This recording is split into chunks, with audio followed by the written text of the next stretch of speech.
On today's show, we have my top 10 takes from college football, and we'll recap week 1 of the NFL. Stay with us.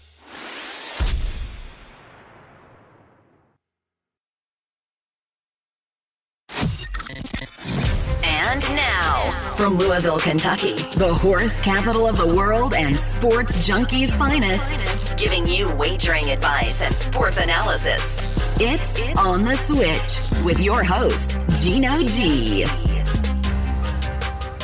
Welcome back, everybody. Geno here on the Switch Show, episode 34, going to cover college football, my top 10 takes, and week 1 of the NFL. Trav, what's up, man? What's going on, guys? I'm so pumped for this episode and so pumped for this week.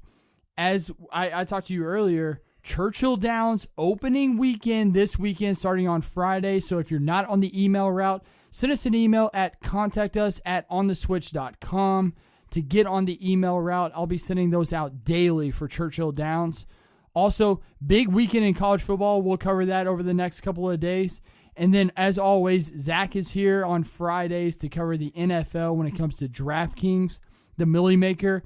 And speaking of the NFL... Which is Saturday morning for you guys. Yes, Saturday morning, exactly. Speaking of the NFL, week 1, we want to talk about value. There was a couple of teams, underdogs, including the Miami Dolphins, that won this week. And as we always mention, speaking of value, Shady Rays. The Independent Sunglass Company gives a 25% discount to military, both active and retired. On top of that, I just got a new pair. Did you just get a new pair? I did. Look, I'm addicted. Okay, I'm not going to lie. I am addicted. What'd you get? All right, so I just got another pair of the regular, but a different style. Okay. All right. I got the classics, the wood grain. Did you get the wood grain? Oh my God, I'm so jealous. The emerald lenses. All right, so that's literally going to be my next purchase. But Shady Rays, they donate 11 meals to fight hunger for every purchase. On top of that, if you misplace, have your sunglasses stolen, or perhaps you break them on accident, all you have to do is contact them and they will replace that pair exactly back to you. Nobody's doing that. Nobody. Make sure to head over to shadyrays.com. Use promo code SWITCH to get an exclusive buy one, get one free sunglasses today. Back to the NFL, though, week 1, super interesting. We'll go ahead and just kind of go through this pretty quickly. Starting on Thursday, the Eagles, who won the Super Bowl, came back, first game. You know, there's always a lot of emotion when it comes to this very first game of the year. Eagles end up beating the Falcons. We talked about that a little bit in the previous podcast. But going through some of these games in week 1, how about this? In week 1, there's never been a game over 80 points, right? The Saints play the Buccaneers 48-40. The Bucs win in New Orleans, which is super, I don't want to say value, but like surprising. Right. New Orleans was a team that a lot of people selected as a dark horse to not only get to the Super Bowl, but win the Super Bowl. To lose week 1 against the Bucs, no Jameis Winston, so Ryan Fitzpatrick. And we just talked about this, how horrible Tampa was. Right, exactly. They put up 48 points. Here goes Fitzpatrick throws for 4 touchdowns. What is insane is the fact that Ryan Fitzpatrick, 21 for 28, 417 yards, 4 touchdowns. Tampa Bay, as we said, beats New Orleans 48-40. Another really high-scoring team, the Ravens. They put up 47 on the Bills. They won 47-3. Flacco was great. Our man Lamar Jackson got on the field. Okay. How'd he do? You know what? They put him in a lot of very good situations where he was running the ball, or they even tried a little toss reverse where he would throw. It ended up not working out, but they were trying to integrate him into this offense. So they weren't just leaving him on the sidelines, which was good to see. Obviously, he got to play late in the game as the game was completely out of hand. Ravens, defense and offense both hitting on all cylinders. The Bills might be the worst team in the NFL this season. I know it's bizarre, but man, they looked really bad. Peterman was horrible. Of course, Allen was terrible as well. At least they have chicken wings to lay back on. True that. So Ravens beat the Bills 47-3. The next game was an interesting game from the standpoint that I thought Jacksonville would absolutely demolish the New York Giants, okay? The Giants showed a lot of heart, especially on the defensive side of the ball. It surprised me. Yeah, oh yeah, definitely. Saquon Barkley ran for over 100. Eli Manning is still Eli Manning. I mean, he's still subpar at best. Jaguars beat the Giants in New York 2015. That's what I like to hear. So what's the most intriguing game, I think, in week 1 was the Texans bringing back Deshaun Watson from an injury. He had such an electric rookie year until he got hurt. They went to New England and played the Patriots. We thought high-scoring game, lots of points, lots of touchdowns everywhere. That really was not the case whatsoever. The Patriots did end up winning 27-20. Brady was good. Gronkowski was good. Deshaun Watson, especially that O-line, kind of struggled a little bit, but Deshaun Watson did his thing, kept his team in it, but in the end, it was Tom Brady. That's a lot closer than I thought it would be. Yeah, I mean, and really the line was 7, but I thought perhaps maybe a little bit of jitters. Gotcha. A little nervousness from Deshaun Watson, but Tom Brady gets it done 27-20. The next one, Garoppolo hasn't lost a game as a San Francisco 49er. Now he goes to Minnesota, another team in the NFC that is probably under the radar when it comes to teams that could possibly get to the Super Bowl. The Vikings ended up winning this game 24-16, and I will tell you, it's all because of the defense. Kirk Cousins was good, 20 for 36 for 244, 2 touchdowns, no picks. But the running game was awful. Latavius Murray was not good. I think he only rushed for like 40 yards. And to be honest, the Minnesota defense got to Garoppolo and got in his head. Garoppolo was 15 for 33 for 261, which is not like horrible, but he only had 1 touchdown against 3 interceptions. Yeah, he was under pressure constantly. Doesn't handle it well, it seems. Well, and the biggest thing was he just didn't have enough playmakers on the outside. I think that's going to be the biggest problem for San Francisco this season. But in the end, Minnesota, 24-16 winners. Do they still have Cole Hicatini?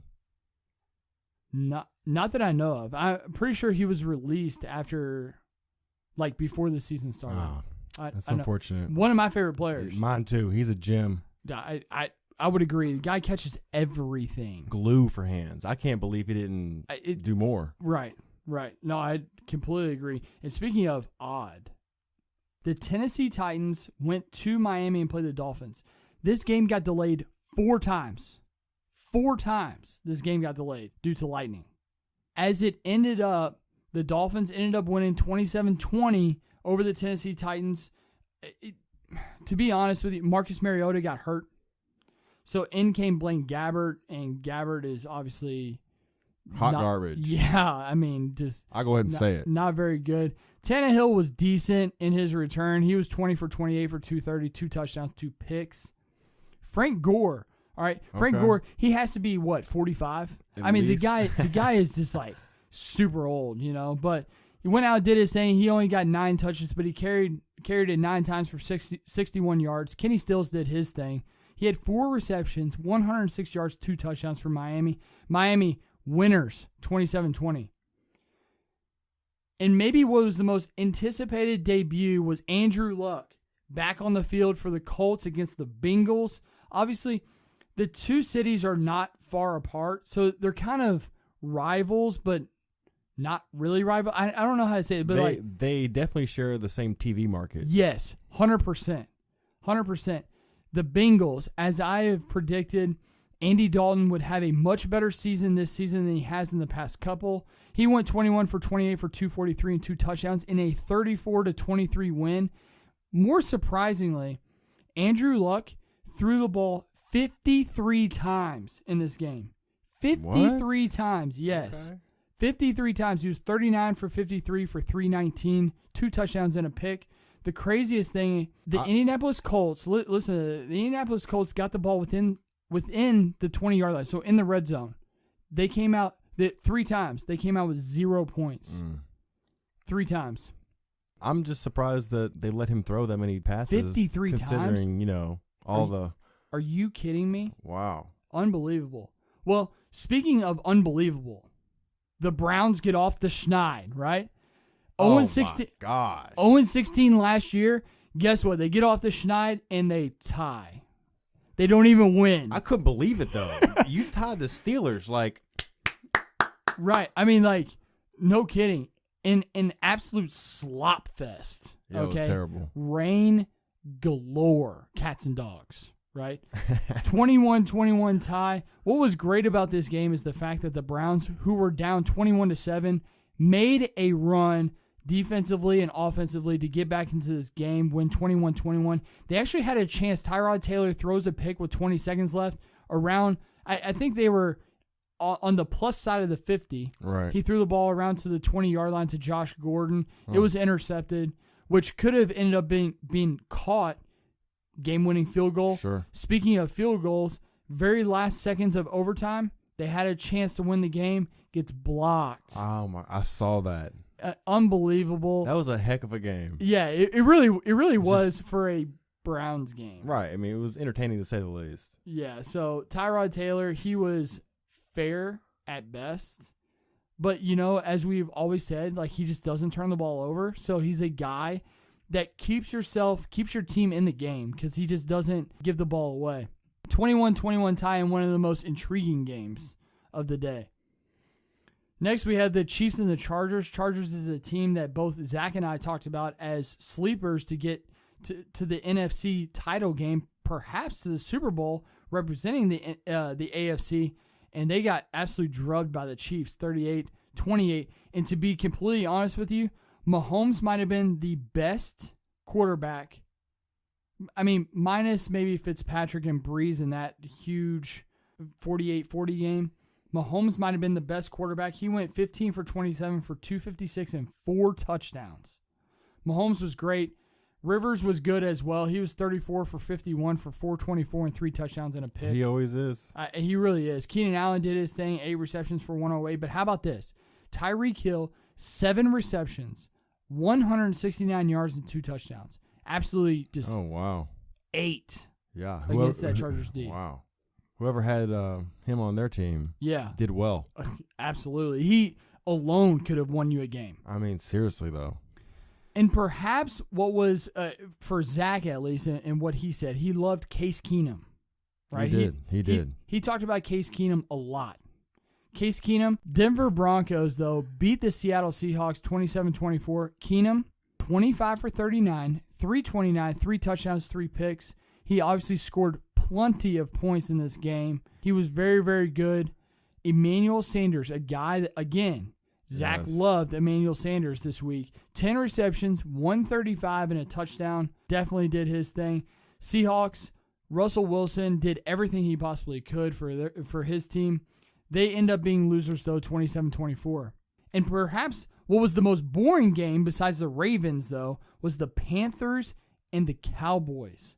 Panthers end up winning 16-8, and there's really not much to talk about. No. Offenses on both sides were just malignant. The only thing that comes out of this game is Greg Olsen breaks his foot again, out for the season. This is the second season in a row? Second season in a row. And actually, the third season, so 2 seasons back, he got hurt for half the season that season as well. Oh, jeez. Olsen is looking like a guy that is just going to retire. And I don't mean that in a bad way. It's just the injuries pile up to the point where you just can't get back in a rhythm. And I think perhaps maybe he's hit that point. But Panthers end up beating the Cowboys 16-8 in that game. The Redskins dominated on the defensive side of the ball at Arizona 24-6. I'll be honest, Alex Smith, 21 for 30 for 255, 2 touchdowns. Adrian Peterson carried the ball 26 times for 96 yards and a touchdown. Everything looked like the Washington Redskins under Alex Smith going to exactly mimic what Alex Smith did in Kansas City. Redskins winners 24-6. How about Aaron freaking Rodgers? Gets hurt, looks like he's dead. Hurt leg, can't walk, can't do anything, falls on the ground, blah, blah, blah. Stretcher comes out, sends him out. He's in the hospital. I think he's getting admitted. Everything's crazy, right? No Aaron Rodgers, out for the year, torn ACL, all this bullshit. Comes back, the man, the hero for Green Bay, comes back, leads a drive all the way down the field. The Packers beat the Bears 24-23. Really surprising with the Bears, though. The offense and the defense both look great. Although in a loss, a lot of positives going forward for Chicago. Definitely ate my foot that night because I was actually on the phone bragging to a friend that the Bears were getting ready to just snub their Packers, and something happened. And like you said, Rodgers made that long drive at the end and just. Yeah, I was like, seriously? Right. I eat my words now. Right. And it's one of those things almost like made up, like fairy tale. It's like, come on, man. Really? Like that was not supposed to happen. No, come on. It's not real life. Now, speaking of not real life, how about the Jets going to the Lions, right? Lions heavy favorite. The Jets. I could not believe this. No, listen, here's the craziest part. Darnold comes out, right? It's like, oh, here, rookie quarterback. We're going to send him out. We're going to win all kinds of games with a rookie quarterback. Very first play. They pick him, right? Yeah, running for a touchdown. 7-0 Lions in 15 seconds. I thought that was like the game over. Yeah. See ya. Yeah, bye. How about this? Ending score 48-17 Jets. Jets, Jets. Hey, he somehow dug it out. Good for him. Unreal. 16 for 21 for 198. So nothing crazy, but 2 touchdowns, only that 1 pick. Isaiah Crowell ran the ball for 102 yards and 2 touchdowns. I don't know what to think. I'm mind blown, to be honest with you. But the Jets had a pick 6 of their own. They had a punt return for a touchdown. So defense, offense, special teams all got into the fray here. 48-17 winners on Monday night, the opener. The end. And a game that I really want to talk about because it really wasn't a 33-13 game. The Rams played the Raiders. John Gruden back on the field. The Raiders played with so much energy that first half. Man. But, man, I tell you what, there's way too much talent. They're way too big, way too fast. The Rams really wore them down on the defensive side of the ball. Well, not only that, in my personal opinion, from what I saw, the second half, the play calling was suspect. Yes, definitely. But I think a lot of that has to do with how good is Derek Carr, really?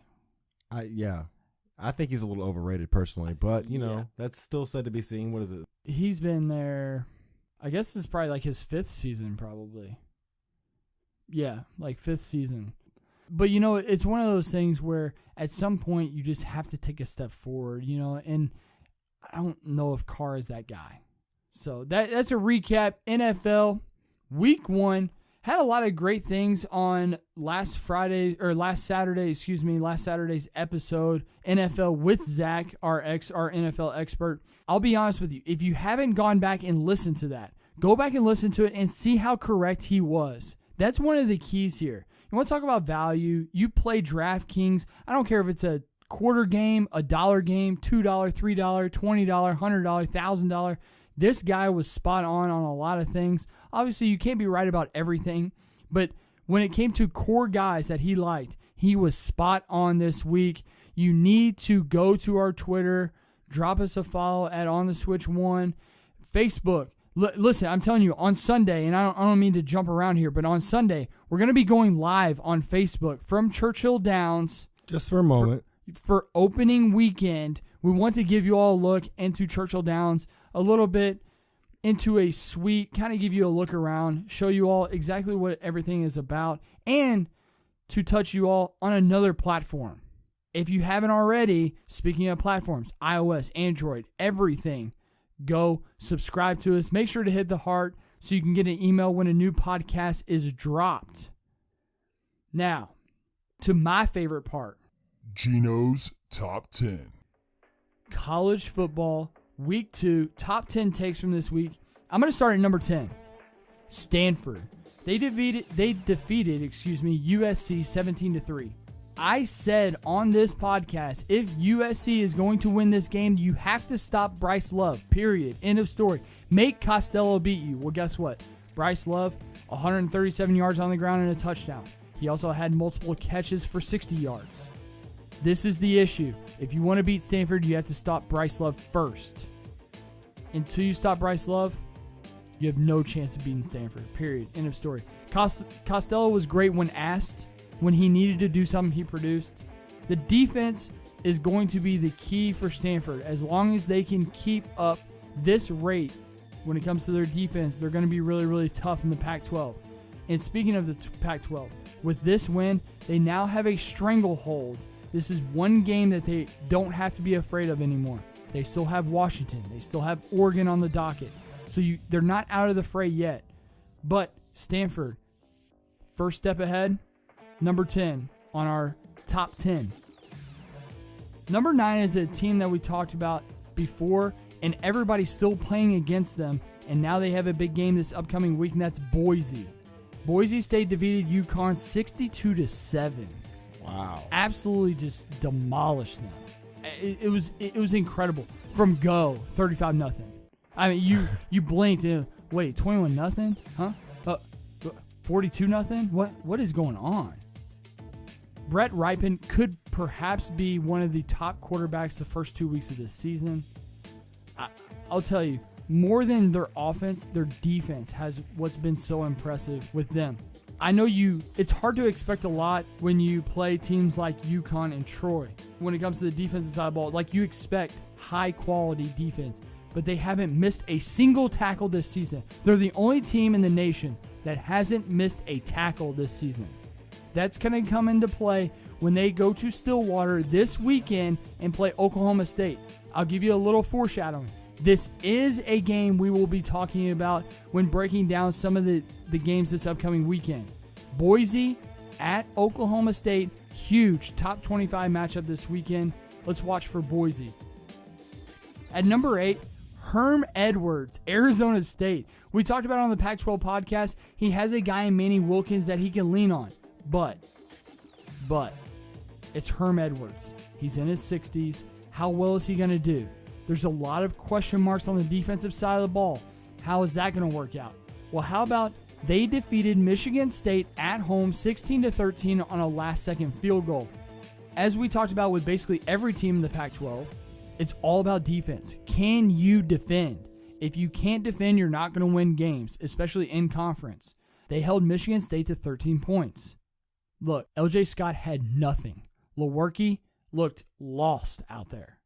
In this game, the defense more than the offense showed out. Manny Wilkins had a couple of long balls that he just barely overthrew. If he had those on a dime, this would have been a blowout.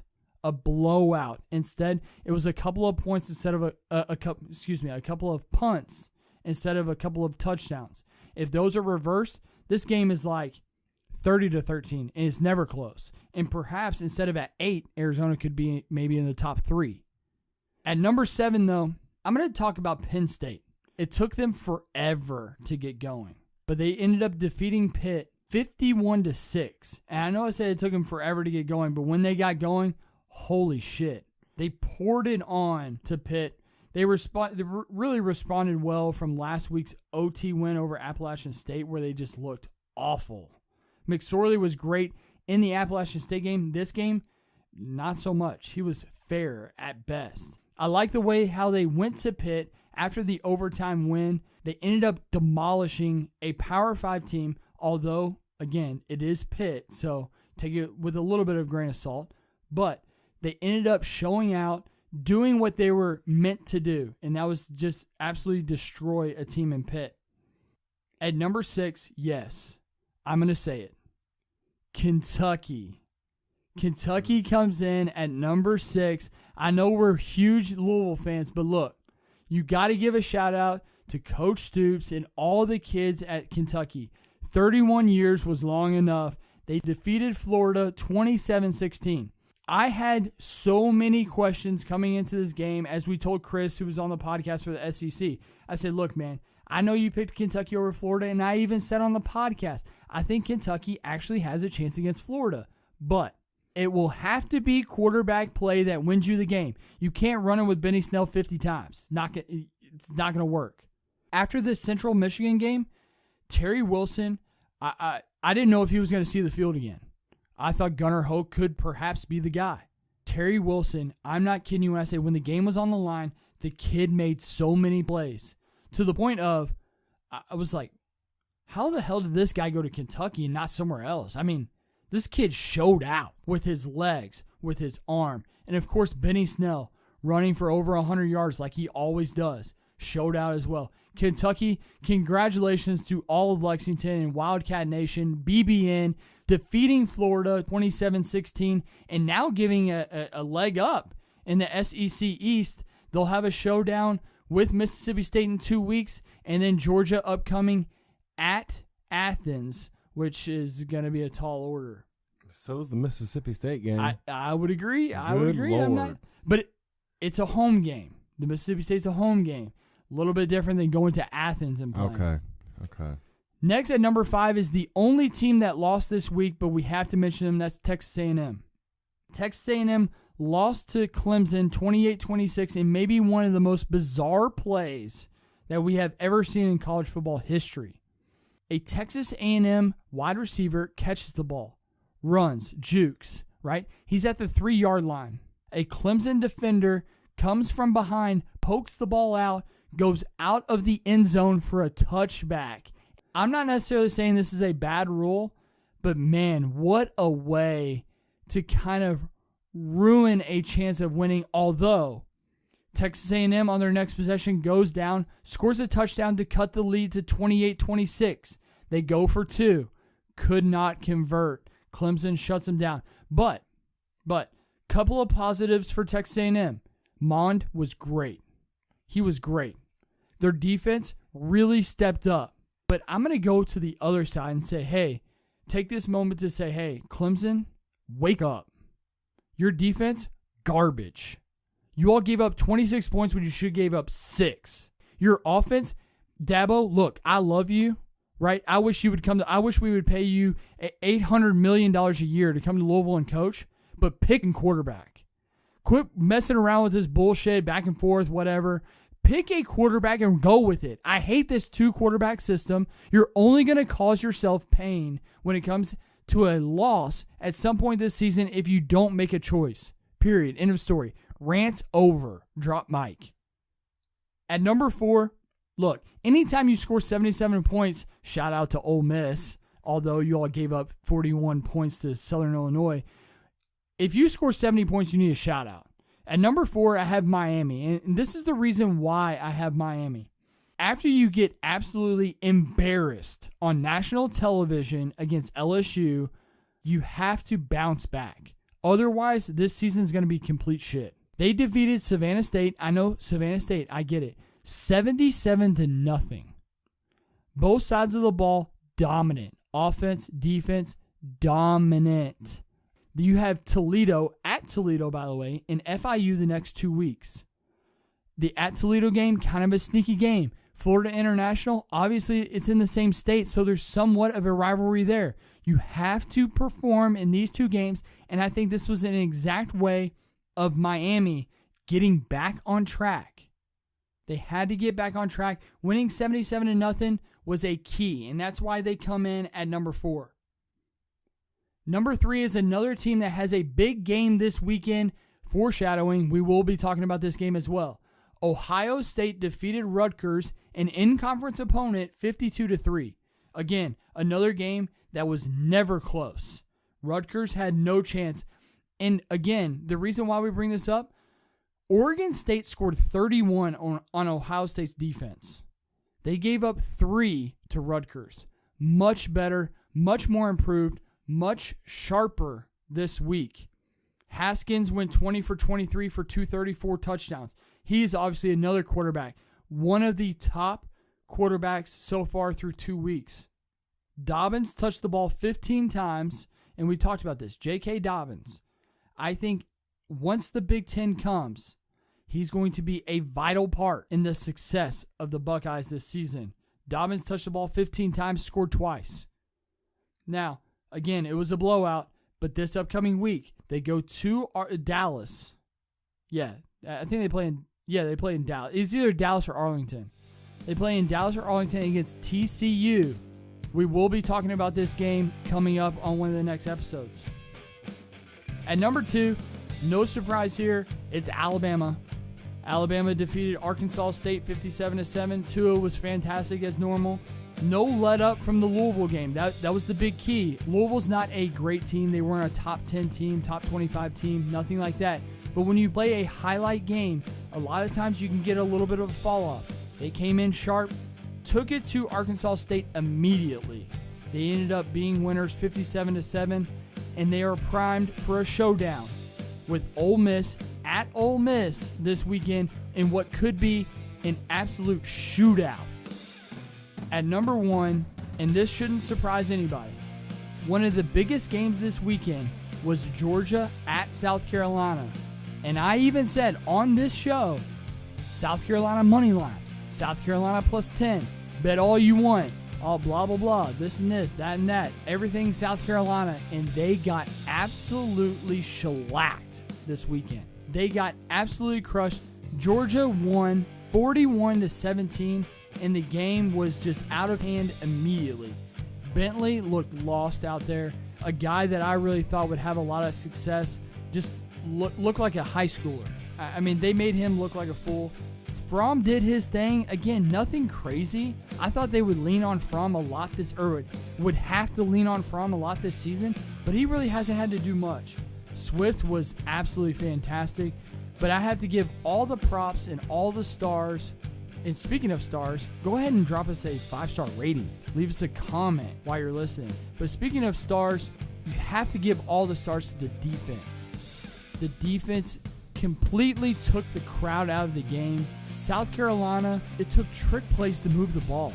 They couldn't just line up, and run the ball down their throat. They had nothing going on against that UGA defense that I thought was suspect.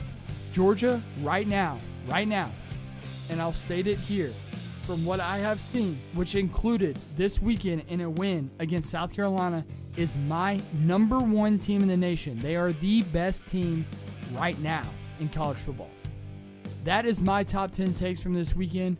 A couple of showdowns coming up this upcoming football week 3. I'll be honest with you. I think I have a metric that's working. I've done a lot of research.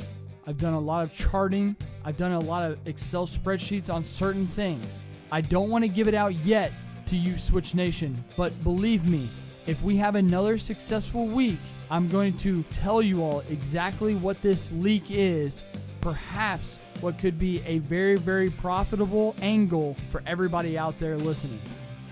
I want everybody to stay tuned with us this upcoming weekend's opening weekend, Churchill Downs. Big weekend in college football. We have Zack, our NFL expert, coming up on Saturday morning for you all. From myself and Travis and everybody here at On the Switch, we love you all as always, and stay with us.